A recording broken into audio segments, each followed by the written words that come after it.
¡Bonito día! Si quieres saber qué debe incluir el programa de prevención del consumo de sustancias psicoactivas, este video es para ti. Te saluda Ninfa Vega Monsalve de la Escuela de Gestión Estratégica EGE y el tema de los programas de prevención de consumo realmente es una verdadera necesidad en materia de seguridad y salud en el trabajo.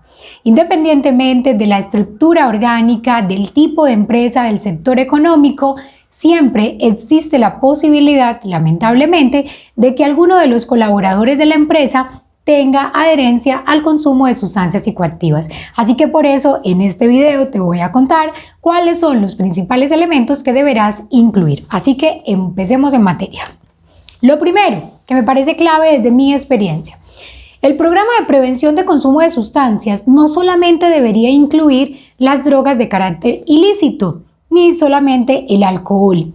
Yo te sugiero desde mi experiencia y a partir del alto crecimiento de enfermedades de salud mental que empieces a incluir también, muy importante, el abuso de fármacos lícitos.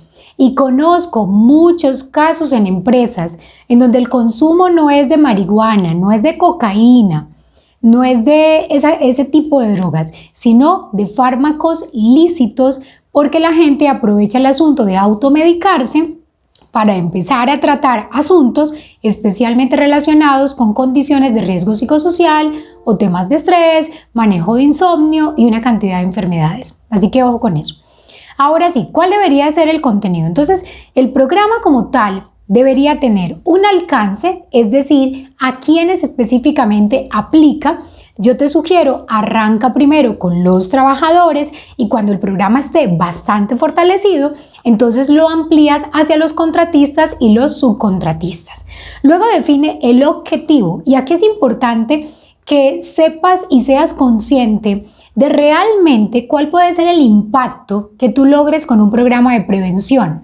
¿Por qué? Porque yo podría decir, un objetivo es reducir las tasas de consumo de sustancias al interior de la empresa.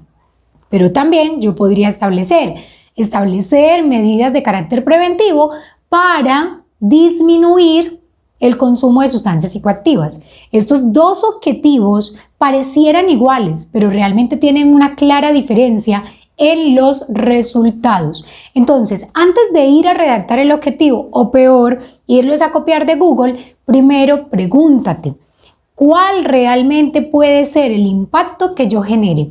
El impacto que yo genere solo se va a quedar en la sensibilización de mis trabajadores sobre ese tema, o voy realmente a incidir en la disminución de condiciones de consumo. Entonces es muy importante que te lo preguntes antes de definir los objetivos. Luego, ¿cuáles son las fases de ese programa? Yo a continuación, desde la experiencia que tengo con algunos clientes, te voy a contar cuáles son las fases que yo utilizo por si de pronto quieres tomarla como referencia. La primera, lo primero que yo hago es un inventario de cuáles son los cargos críticos. Ninfa, es que el consumo de sustancias, el abuso de fármacos no tiene nada que ver con los cargos. Sí y no. ¿Por qué? Porque hay sectores económicos en los cuales hay unas condiciones socioculturales, sociodemográficas que no sé por qué generan mayor consumo que en el otro.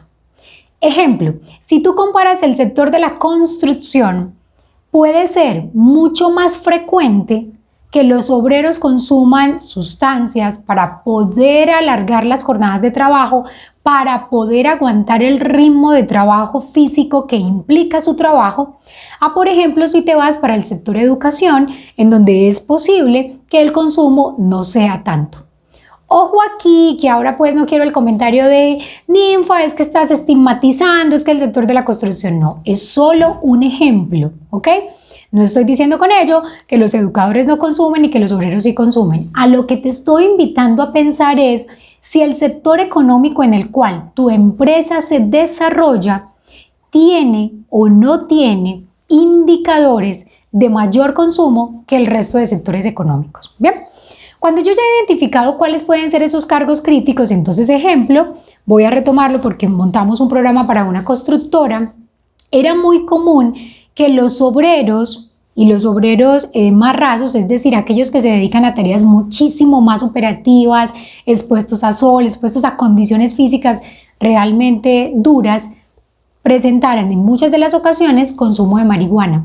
Entonces, como yo ya sé que ese puede ser para mi sector económico un cargo crítico, empiezo a priorizar ese cargo dentro de mi programa. Entonces, la primera fase establece prioridades de cargos.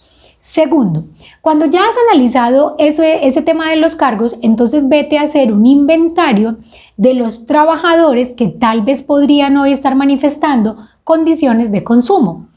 Ninfa, nadie me va a admitir que consume. ¿Es cierto? Por eso entonces nos apoyamos con pruebas de tamizaje. Entonces yo podría analizar los resultados de los exámenes médicos ocupacionales, los resultados de las encuestas. ¿Por qué? Porque en muchos de los casos, cuando el consumo se vuelve problemático y el trabajador realmente quiere rehabilitación de ese tema, pues lo manifiesta. También yo podría analizar las causas de los ausentismos, las causas de los accidentes, tal vez el reporte de otros trabajadores sobre la conducta de algunos trabajadores. Y con todos estos mecanismos que te estoy diciendo, podrías establecer la lista de esos trabajadores con los cuales habría que arrancar el programa. La tercera fase, socialización de ese programa con los trabajadores, haciendo absoluto énfasis en que no es ahora una cacería de brujas, no es para despedirlos, no es para identificar los que están consumiendo y echarlos. No, de eso no se trata. El principio rector de un programa de prevención del consumo debe ser mejor facilitar escenarios a partir de los cuales los trabajadores que tienen conflicto con la sustancia puedan sensibilizarse de la importancia de su recuperación y empezar un tratamiento adecuado a través de su EPS para dejar la adicción o el consumo. Cuando ya lo habrás socializado, entonces, respondiendo todas las inquietudes de la gente, pasas a una cuarta fase, y esa cuarta fase es la implementación. Y aquí es muy importante que incluyas actividades tanto de fase preventiva como de fase de intervención. ¿Por qué? Porque todos los trabajadores no se ubican en el mismo nivel de consumo. Hay trabajadores, por ejemplo, que dicen, es que yo lo que tengo es un consumo social. Solo lo hago los fines de semana cuando me reúno con mi parche, con mi grupo de amigos. Pero es posible que otro trabajador apenas esté en la fase de experimentación con las drogas o, peor aún, ya sea un adicto a una sustancia en específico. Cuando ya has hecho la implementación, o mejor, durante la fase de implementación, acompáñala también con seguimiento y evaluación.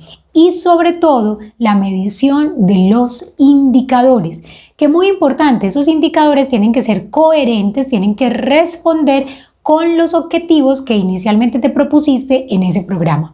Si uno de tus objetivos fue reducir los casos de consumo al interior de la obra, el indicador no podría ser cumplimiento del plan de intervención, porque eso no es coherente.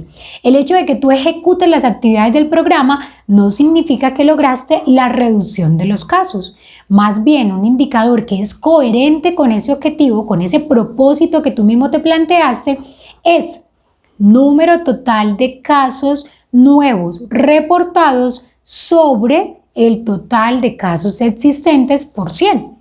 Ese indicador entonces te llevaría a poder establecer si se han presentado nuevos casos a partir de la implementación de ese programa de prevención que tú diseñaste. También muy importante que ese programa incluya quiénes van a ser los responsables, que no solamente es seguridad y salud. Es muy importante que este tipo de programas se articule con otros procesos de la empresa, muy especialmente con gestión del talento humano. También deberás definir entonces los recursos con los cuales se va a ejecutar ese plan de intervención y por último y no menos importante, cuáles van a ser las evidencias para comprobar la efectividad de todo tu programa. Si en este video te he dicho algo interesante que te ha llamado la atención, te invito para que establezcamos una relación energética saludable, equilibrada. Eso significa que si yo te aporto valor, tú me regalas un like, comentario o lo compartes en tus redes sociales. Muchas gracias por estar aquí y te invito para que sigas explorando nuestro canal.